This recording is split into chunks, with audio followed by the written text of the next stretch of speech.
Assalamualaikum warahmatullahi wabarakatuh. Waalaikumsalam warahmatullahi wabarakatuh. Waalaikumsalam warahmatullahi wabarakatuh. Selamat pagi. Gimana kabarnya hari ini? Pagi Ibu, alhamdulillah baik. Alhamdulillah ya. Baik, Bu. Sebelum memulai pelajaran pada pagi hari ini, sebaiknya kita berdoa agar diberi kelancaran hingga akhir pelajaran. Berdoa menurut agama dan kepercayaan masing-masing, berdoa dimulai. Berdoa selesai. Baik, sebelumnya Ibu akan mengabsen kalian, tapi kalau Ibu lihat dari yang join Google Meet sepertinya sudah masuk semua ya. Selain Ibu absen secara manual seperti ini, kalian jangan lupa untuk mengisi link absensi yang telah Ibu kirimkan di grup WhatsApp. Jangan sampai lupa ya. Baik, Bu. Baik, sekarang kita mulai ke materi kita yang hari ini. Sebentar, Ibu siapkan PowerPoint-nya.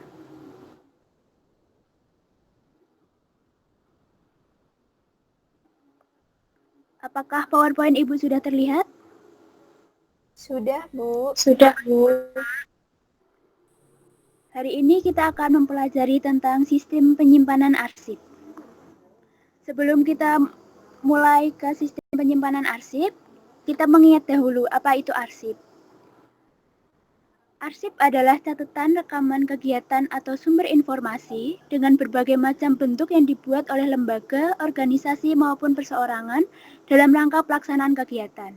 Arsip merupakan benda yang berharga bagi sebuah perusahaan, sehingga arsip harus disimpan dengan baik.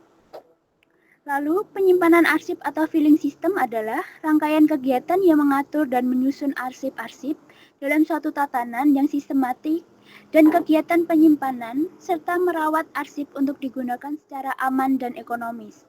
Dalam penyimpanan arsip ini ada beberapa macam. Ada 5 macam sistem penyimpanan arsip. Yang pertama adalah sistem abjad, yang kedua adalah sistem masalah atau perihal, yang ketiga adalah sistem nomor, yang keempat adalah sistem tanggal atau urutan waktu, dan yang kelima adalah sistem wilayah. Mari kita bahas satu-satu. Yang pertama adalah sistem abjad. Pada sistem ini, penataan berkas pada umumnya digunakan untuk menata berkas yang berurutan dari A sampai dengan Z. Umumnya dipakai untuk arsip yang dasar penyusunannya dilakukan terhadap nama orang, nama perusahaan, nama organisasi, nama tempat, hingga subjek masalah. Yang kedua adalah sistem masalah atau perihal. Pada penataan berkas ini, berdasarkan kegiatan-kegiatan yang berkenaan dengan masalah-masalah yang berhubungan dengan perusahaan yang menggunakan sistem ini. Selanjutnya adalah sistem nomor. Pada salah satu sistem penataan berkas ini, didasarkan kelompokan permasalahan yang kemudian masing-masing akan diberi nomor sesuai dengan peraturan yang ada di perusahaan tersebut. Yang keempat adalah sistem tanggal. Pada sistem ini, penataan berkas akan diurutkan berdasarkan asal, tanggal, maksud Ibu tanggal, bulan, dan tahun. Seperti contoh, jika surat itu datang terakhir, maka surat itu akan ditempatkan pada tempat terakhir pula, tanpa memperhatikan masalah surat ataupun wilayah surat itu. Yang terakhir adalah sistem wilayah. Pada sistem ini, berdasarkan pada wilayah dengan berpedoman pada daerah atau alamat surat tersebut. Sistem ini banyak digunakan oleh kantor atau instansi yang memiliki cabang atau perwakilan di beberapa daerah ataupun wilayah. Ibu ada video yang semoga bisa menambah wawasan kalian. Silahkan dilihat.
Baik, setelah melihat video tadi, apakah ada pertanyaan?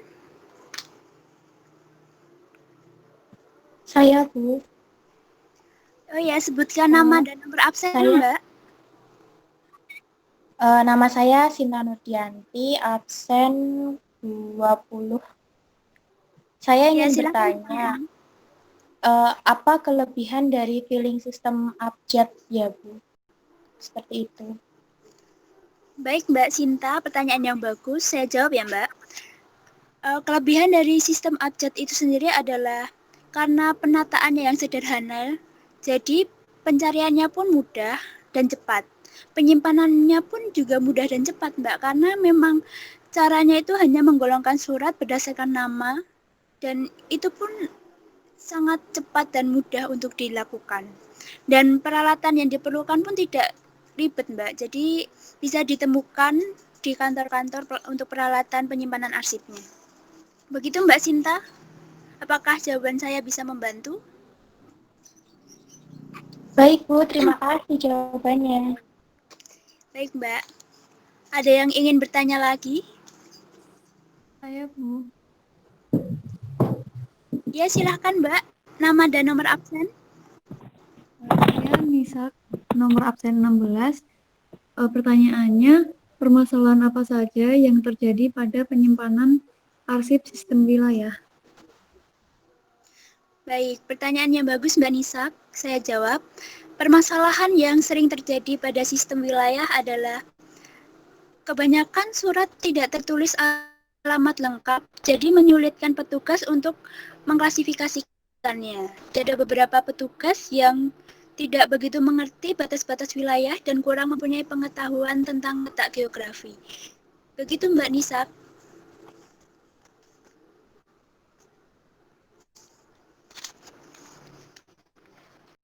Baik, apakah ada yang ingin ditanyakan lagi?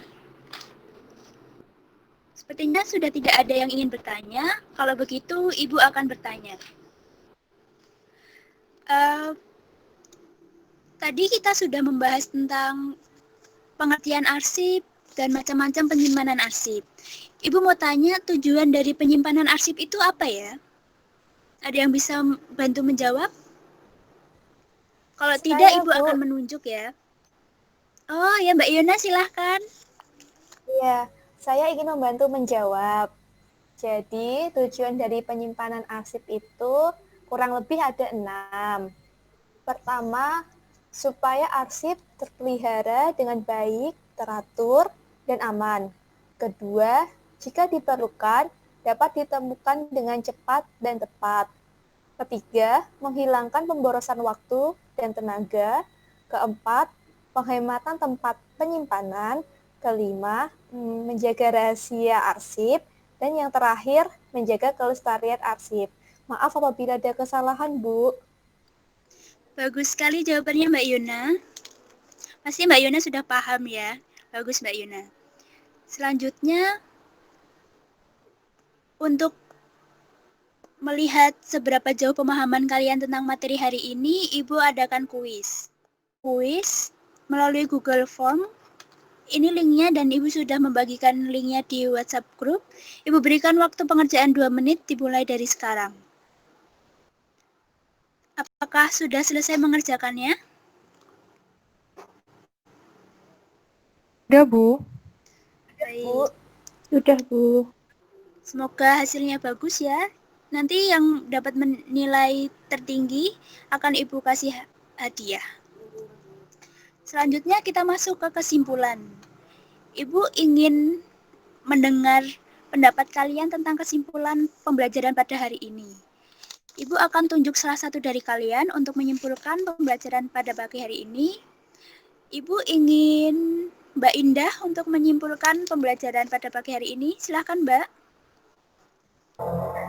Baik, Bu. Saya akan mencoba menyimpulkan pembelajaran kita pada hari ini. Kesimpulannya, sistem penyimpanan arsip adalah rangkaian tata cara dan langkah-langkah yang harus dilaksanakan dalam menyimpan warkat atau dokumen.